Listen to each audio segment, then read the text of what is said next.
I love this shirt Roland got me. Zombies, they love you for what's on the inside. Isn't that cool? I showed that before, but thought I'd mention it again. I'm back with a Grindhouse movie review, a double feature that was on the TCM Underground. Because sometimes Saturday night, late Saturday nights, they have a, depending on what's showing, they usually have the Underground. And it's two crazy movies, usually. And then right after that, they have like some old films, like just like old films they might show at school, or just crazy stuff. Uh, and the double feature I'm doing today is Equinox and Bloody Birthday. Now, Equinox was a movie made in 1970, and it got some notoriety because it's a very low budget movie, but because of its being so ambitious. It's about these guys checking out this scientist, and they go in this cave, and this guy gives them a book, and basically, a whole bunch of stuff. The devil takes over this whole region, right? And they have he wants the book back, and he sends all these monsters. There's like four people to get these people, and all a whole bunch of stuff. And there's like a castle, and there's like bend of time. It's very creative, very ambitious, very low budget though. And the monster effects looks like someone like Ray Harryhausen. Claymation, but not as good as not nowhere as good as Ray Harryhausen. But it's very interesting though. And one interesting fact is, made in like 1970. One of the stars in the movie was the guy who went on to be famous for playing Herb on WKRP in Cincinnati. The guy who's played a real pervo, and also in they actually had a remake of that show that was on for a few years. But I never saw it. I had a million chances to watch it. I never watched it. I should have, though. I love the original. And the new one came back like in 91 to like 93, 94. But it was playing in when I was in Fort Bragg. And I think in Fort Bragg, or when it was in Fort Detrick, and then when I came back to Fort Bragg, I can't remember. And then when I was playing, when it was at home, I had a million chances to watch it. I never watched the show. I should have. It was like the brand new WKRP in Cincinnati.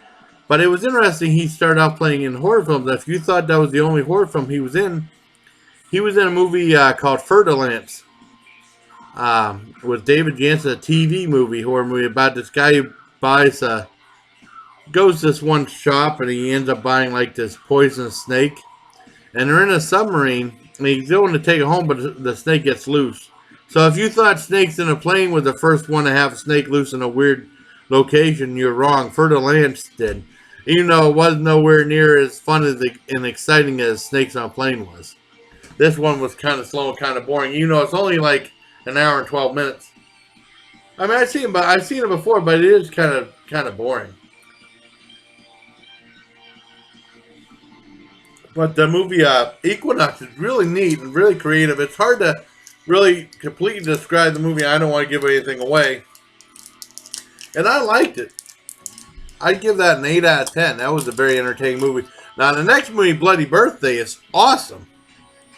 And that was made in 1980. And it had a bunch of some stars in it. It had, they said Michael Dudikoff was in it. Boy, I sure didn't see him unless I didn't recognize him.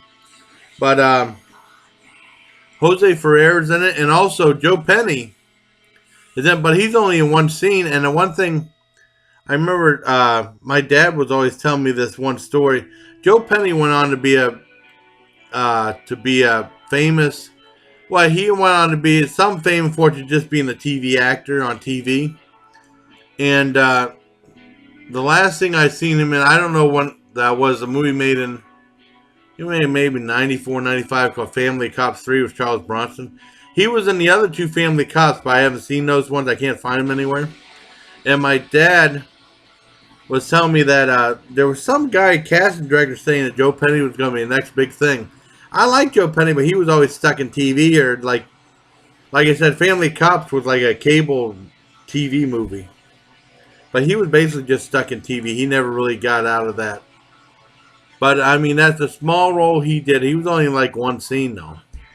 But he was mentioned in the credits, so that's something. And also,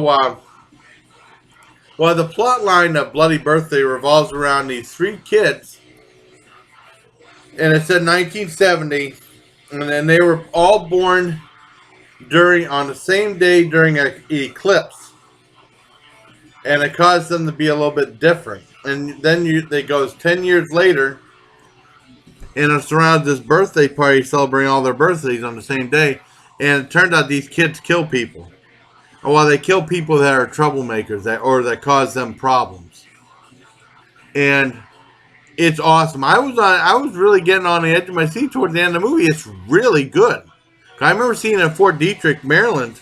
Well, just like the Equinox, I saw Equinox when I was in middle school on the Late Great Horror Show, hosted by Jim Cook. I saw it there. And just like Bloody Birthday, I saw that in Fort Detrick, Maryland. And that's one of the reasons I like going to these old mom and pop places. You can find obscure movies like that. And it was just by luck that I saw it. And I have never met anyone else who saw Bloody Birthday. And I really enjoyed the movie. I had a video rental book. And it was like a video rental guide. You know, it rates the movies and stuff. And this one was really extensive. It went, besides just movies, it did specials and stuff like that. And certain other types of videotapes. And it hated it. I've never met anyone. Every time I read a review of it, it hates the movie. I mean, I've never seen a review that loved the movie. The movie's fantastic. It's really good.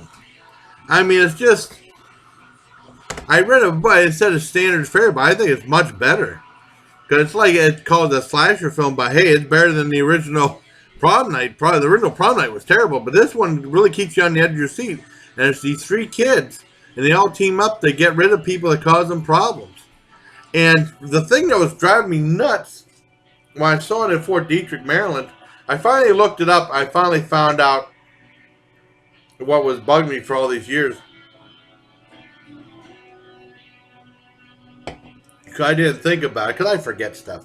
But when I saw the movie, one of the kids looked so familiar. I couldn't I couldn't remember what show he was on. And it's weird because, well, the thing is, he was on a show on Fox I was watching on time, but in Fort Detrick, Maryland, I had trouble getting Fox, so I didn't really watch those shows that much. He was on Parker Lewis Can't Lose. He was the guy's buddy. You know, you see that redheaded kid that was Parker Lewis. His main guy, his buddy, was played by him. That's where I saw the guy from. I'm so glad I found out who that was. So that, you know, that makes me feel better. But Bloody Birthday gets a full-on 10 out of 10. Awesome movie. And then after that, they had like a short half-hour film called Perversion For Profit. And it was made by the Citizens for Decent Literature. It was made back in the 60s. And it's about I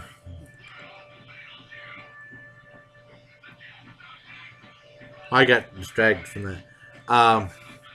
It was about like newsstands, like girly magazines, nudist magazines, and stuff like that, causing perversion in our society and stuff.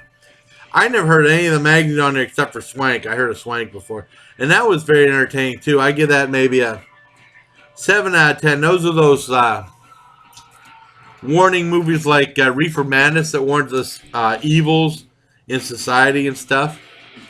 So, there you have it. So, for reviews of Equinox, Bloody Birthday, and also Perversion For Profit. So until next time, buddy, I hope you enjoyed this Grindhouse review, and take care, my legion.